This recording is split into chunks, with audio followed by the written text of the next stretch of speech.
JBL SRX 725 এই বক্সটা বাংলাদেশ থেকে 60,000 টাকা দিয়ে যদি আমরা ফিটিং করি তাহলে কেমন হবে। তো এটা নিয়ে আমি একটা ভিডিও আপলোড করছিলাম, বিশেষ করে একটা বড় ভাই আমাকে কমেন্টটা করছিল, তো সেটার উপর আমি একটা শর্ট ভিডিও আপলোড করছিলাম যেখানে আপনাদেরকে এটা সম্পর্কে বলছিলাম।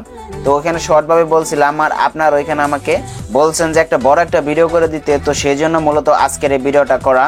তো আসলেও 60,000 টাকার ভিতরে কি আমরা JBL SRX 725 বাংলাদেশ থেকে আমরা ইউজ করব, তাহলে সেম একই আমরা সাউন্ড কোয়ালিটি পাবো অরিজিনাল SRX 725 এর মতোই। প্রথমে আমরা একটা SRX 725 এর একটা বডি চুজ করব, যে বডিটা থাকবে একদম হার্ড এবং সেটা প্রাইস যদি 20,000 টাকা হয় তাহলে ওটা কিনতে কোনো আপত্তি নাই। তো প্রথমে আমরা এই বডিটা চয়েস করব, তারপর আমরা চয়েস করব JBL এর স্পিকার। যে দুটি স্পিকার বাংলাদেশে পাওয়া যায় সেটা হচ্ছে JBL এর 2226 মডেল, JBL এর 3 ছিদ্র স্পিকার, তার সাথে আছে JBL এর 1 ছিদ্র স্পিকার। তারপর এই দুইটার মধ্যে আমরা যে কোনো একটা স্পিকার চুজ করব। তো প্রথমে আমি চুজ করার জন্য বলতেছি JBL এর 1 ছিদ্র স্পিকারটাই। তো সেটা আমরা চুজ করার পরে ক্যাবিনেট চুজ করা হয়ে গেল, আমাদের JBL এর 1 ছিদ্র স্পিকার চুজ করা হয়ে গেল। তো এখন আমরা চুজ করব হাই।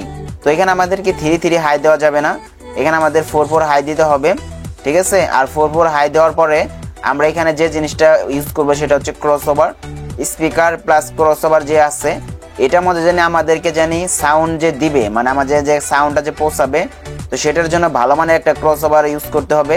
সেটার জন্য আমরা ইউজ করব 30-25 বা 25-28 এই দুইটা ক্রসওভার আমরা ইউজ করব। 30-25 এ আউটপুট আছে 1200 ওয়াট প্লাস 25-28 ক্রসওভার আউটপুট আছে 1500 ওয়াট। তো এই দুইটার মধ্যে আমরা ক্রসওভার ইউজ করব এই 60,000 টাকা বক্সের ভিতরে। আমি এখন আপনাদেরকে বলতেছি 60,000 টাকা কেমনে খরচ হবে। আপনারা JBL SRX 725 এর একটা বডি নেবে 20,000 টাকা, আর আপনাদের JBL এর 1 ছিদ্র স্পিকার এখন বর্তমান বাংলাদেশে রেট যতই থাকুক আপনাদের 6,500 টাকার উপর এখন আর নেবে না। তো 4টে স্পিকার এখানে আমার দাঁড়াইতেছে হচ্ছে 24-26,000 টাকা, আর হাই 4 হাই ফ্রেম সহ ভালো মানেরটা আপনি 11,000 টাকায় পেয়ে যাবেন। তার সাথে এখানে যে ক্রসওভারটা আছে যেটার কথা আমি বললাম, ক্রসওভারের রেটটা আসলেও অনেক জায়গায় অনেকভাবে বিক্রি করে, বাট অরিজিনালও দিবে নাকি আমি জানি না। তবে ট্রাস্টেড এবং কি অরিজিনাল যে 30-25 ক্রসওভার আছে তো সেটার প্রাইস 6,000 টাকার মতো পড়বে, এবং 30-25 ক্রসওভার যেটা ওটা ভালো মানেরটাই এত টাকা দাম পড়বে।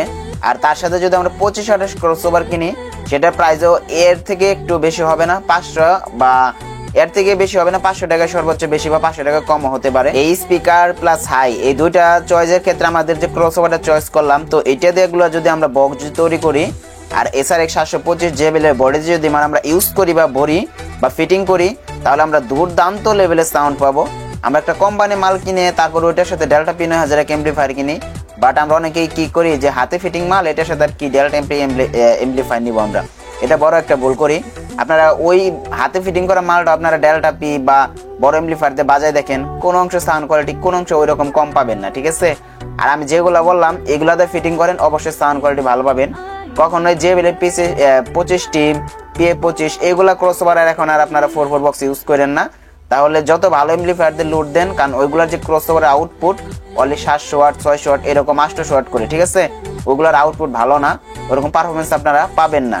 তো অবশ্যই আপনারা 60,000 টাকার ভিতরে যারা বক্স তৈরি করতে চাচ্ছেন অবশ্যই আপনারা এই আমার যে কথাগুলো এগুলো আপনারা শুনে বক্স ফিটিং করতে পারেন। অবশ্যই vocal live program DJ program পর্যন্ত অনেক সুন্দর চালাইতে পারবেন।